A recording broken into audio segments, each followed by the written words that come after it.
தாய்லாந்திலிருந்து இந்தியாவின் மும்பை நகருக்கு பல பாம்புகளை கடத்தி வந்த அடுவரை விமான நிலைய அதிகாரிகள் வளைத்து பிடித்தனர். கைது செய்யப்பட்டவர் இந்தியர் என்றும் அவரிடம் 44 இந்தோனேசிய வைப்பர் வகை பாம்புகள் உள்ளிட்ட பல நஞ்சு பாம்புகள் இருந்தன.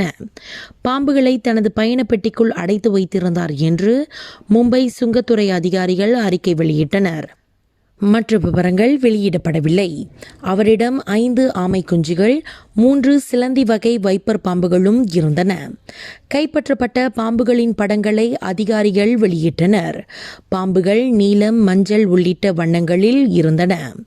பொதுவாக மும்பை விமான நிலையத்தில் கடத்தல், தங்கம், கஞ்சா, போதைப்பொருள் உள்ளிட்டவைதான் பிடிபடும்.